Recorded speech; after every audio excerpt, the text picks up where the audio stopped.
कहानी की शुरुआत होती है अमावस्या की ओर रात, जब बिल्कुल अंधेरा था। मानो अपने आंखों को अपना अंग भी दिखाई नहीं पड़ रहा था। ऐसे भयानक अंधेरी रात में निशांत अपने कार से घर की ओर जा रहा था।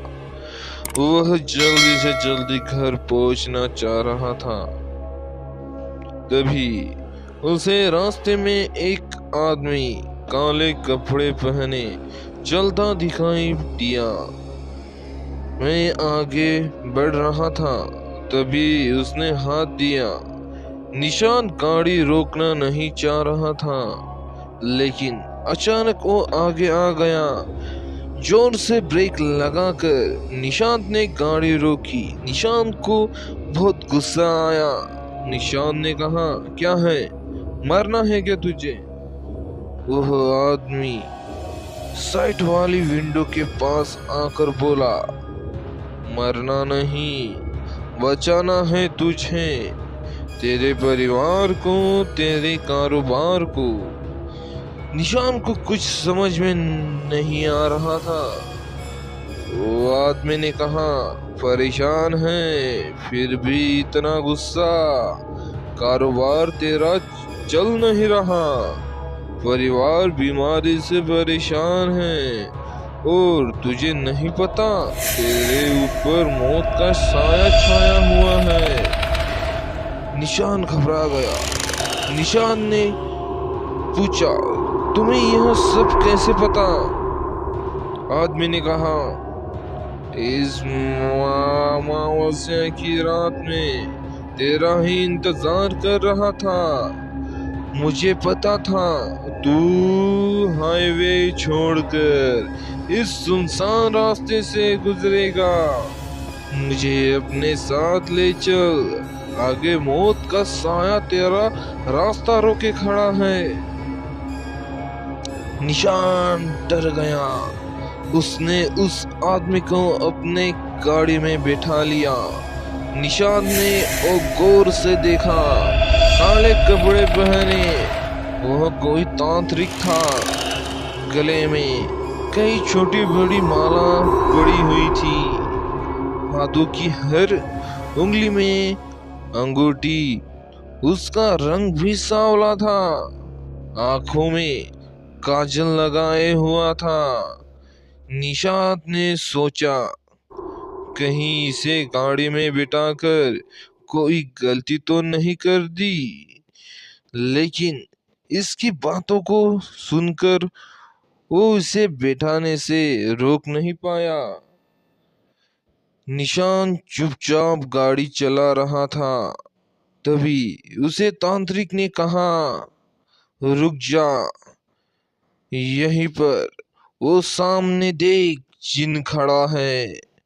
अगर तू आगे जाएगा तो तेरी गाड़ी का एक्सीडेंट हो जाएगा। निशान ने कहा, लेकिन बाबा, मुझे तो कोई दिखाई नहीं दे रहा। तांत्रिक ने कहा, चुप रहे, वो तुझे बुला रहा है। तेरी मौत बंद कर, चुपचाप गाड़ी की लाइट बंद कर दे। निशांत ने ऐसा ही किया। गाड़ी की लाइट बंद कर दी। सारे में गुप्त अंधेरा छा गया। तभी निशांत ने तेज आवाज सुनी, जैसे धड़ाम से कुछ गिरा है। तांत्रिक ने कहा, लाइट चला, लगता है वो जा रहा है। निशांत ने लाइट जलाकर देखा तो रास्ते में एक बड़ा सा पेड़ गिरा पड़ा था। निशांत ने कहा, बाबा, अभी तो यहाँ कुछ भी नहीं था। तांत्रिक ने कहा, चुप रहे, वो जिन गुस्सा होकर जा रहा है। उसे पता लग गया है कि मैंने तेरी रक्षा की है। निशांत ने कहा, लेकिन बाबा, मुझे तो कुछ दिखाई नहीं दे रहा। तांत्रिक ने गुस्से से कहा, वह चला गया, लेकिन गुस्से में वह पेड़ बीच में गिरा गया।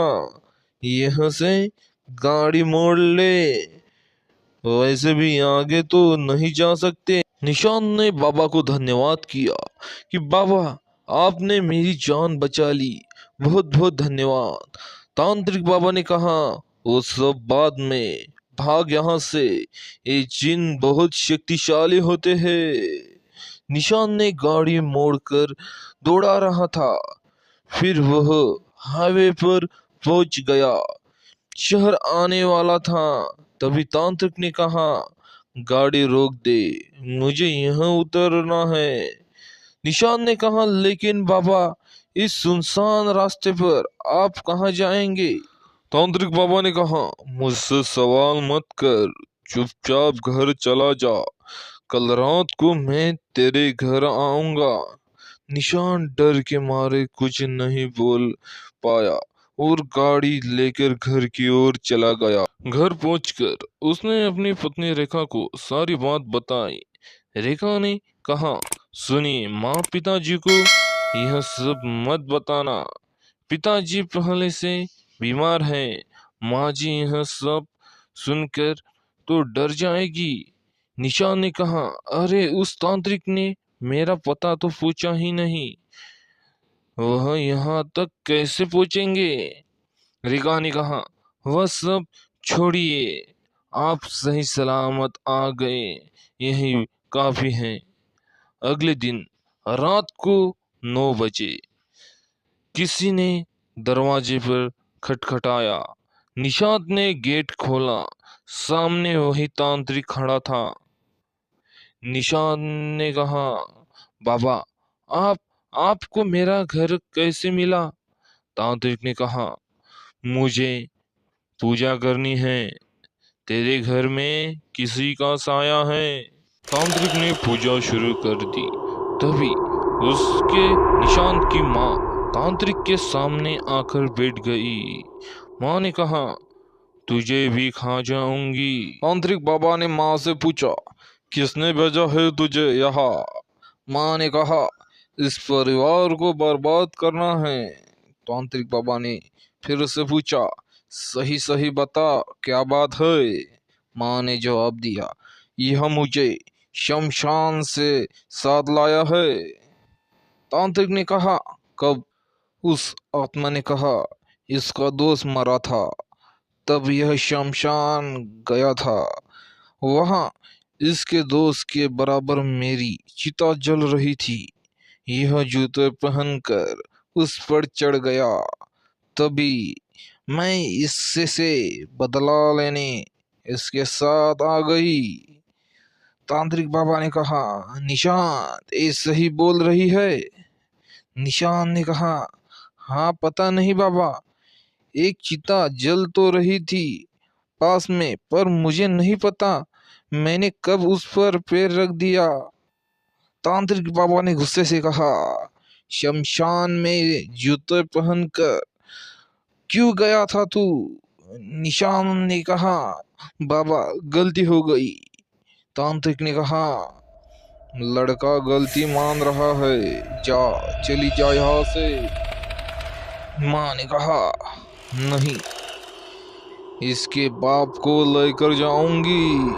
तांत्रिक ने फिर से कहा मेरे साथ चल, मैं तुझे मुक्ति दिलाऊंगा। उस चुड़ैल ने कहा मुझे मुक्ति नहीं मिल सकती, मेरी बेटी भूखी है। तांत्रिक बाबा ने पूछा कहाँ है तेरी बेटी? उस चुड़ैल ने कहा जमुना के पीछे जंगली में है, उसे भूखा छोड़कर मैं भीख मांगने निकली थी, तभी एक ट्रक मेरे ऊपर चढ़ गया। मेरी बेटी मेरा इंतजार कर रही है। तांत्रिक बाबा ने कहा तेरी बेटी का इंतजार हो जाएगा खत्म, चल मेरे साथ। तभी निशान की माँ बेहोश हो गई। तांत्रिक बाबा ने कहा तुझे इसकी बेटी को पालना होगा, तभी इसकी आत्मा को शांति मिलेगी, जल्दी से बोल। रेखा ने कहा ठीक है बाबा, हम पालेंगे, लेकिन पिताजी को ठीक कर दीजिए, निशान ने भी उसकी हाँ में हाँ मिलाई। तांत्रिक और निशान उस जमुना के झुगले में चले गए। वहां पर जाकर लोगों से पूछकर बात की और निशान ने उस बच्ची को गोद में लिया। उसके बाद न वो तांत्रिक नजर आया ना चुड़ैल। निशान का परिवार बहुत खुशहाल हो गया। उसके पिता की तबीयत अब ठीक हो गई, कारोबार फिर से चलने लग गया। दोस्तों, ऐसे ही रियल स्टोरी देखने के लिए हमारे चैनल को सब्सक्राइब कर दीजिए, वीडियो को कर दीजिए लाइक, चैनल कर दीजिए सब्सक्राइब। मिलता है ऐसे ही एक रियल स्टोरी के साथ।